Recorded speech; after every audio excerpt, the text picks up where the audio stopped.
गिरगाव चौपाटीवर मुंबईतील मोठ्या सार्वजनिक मंडळाच्या गणपतीचं विसर्जन, मुंबईचा राजा, परळच्या राजासह तेजुकाय आदींचा समावेश, जड अंतःकरणानं भाविकांकडून आपल्या लाडक्या बाप्पाला निरोप।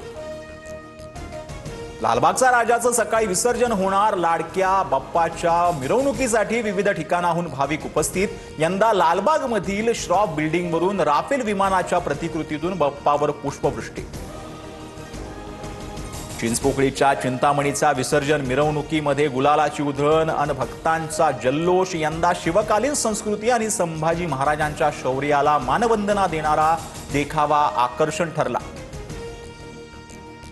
पुण्यात मानाच्या कसबा, तांबडी जोगेश्वरी, गुरुजी तालीमसह केसरीवाडा आणि तुळशीबाग या पाचही गणपतींचं विसर्जन, शंखनाद आणि ढोल ताशांच्या गजरात मिरवणुका।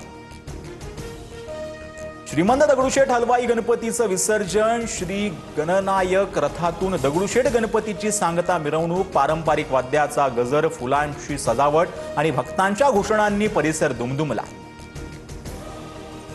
नागपूरच्या राजाची विसर्जन मिरवणूक सुरू, आकर्षक अशा रथावर नागपूरचा राजा विराजमान, फटाक्यांची आतषबाजी करत राजाला निरोप।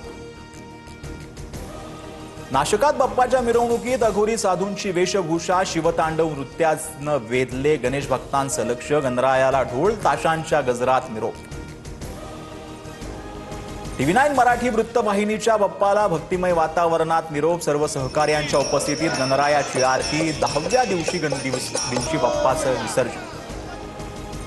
गणेश विसर्जनासाठी गेलेल्या भक्तांवर काळाचा घाला, सिन्नरसह बेळगावात गणेश विसर्जनासाठी गेलेल्या दोघांचा मृत्यू, तर ठाण्यातील शहापूरमध्ये 3 जण वाहून गेल्याची घटना, दोघांचा शोध सुरू।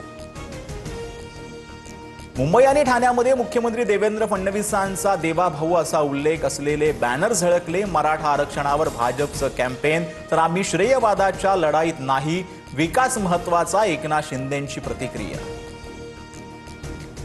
हैदराबाद गॅजेट संदर्भात सुप्रीम कोर्टात कॅव्हेट दाखल, GR विरोधात याचिका आल्यास कोर्टाला मराठा समाजाची बाजू ऐकून घ्यावी लागणार, न्यायालय यामध्ये GRला एकतर्फी स्थगिती देऊ शकणार नाही।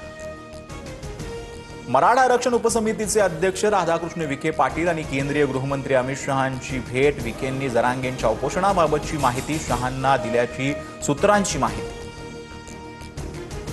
महिला IPS सोबतच्या वादावरती अजितदादांच्या स्पष्टीकरणानंतर अमोल मिटकरींचा U-टर्न, IPS अंजना कृष्णांच्या कागदपत्रांच्या तपासणीच्या मागणी मागे घेत मिटकरींची दिलगिरी ही पक्षाची नाही तर वैयक्तिक भूमिका असल्याचंही स्पष्ट।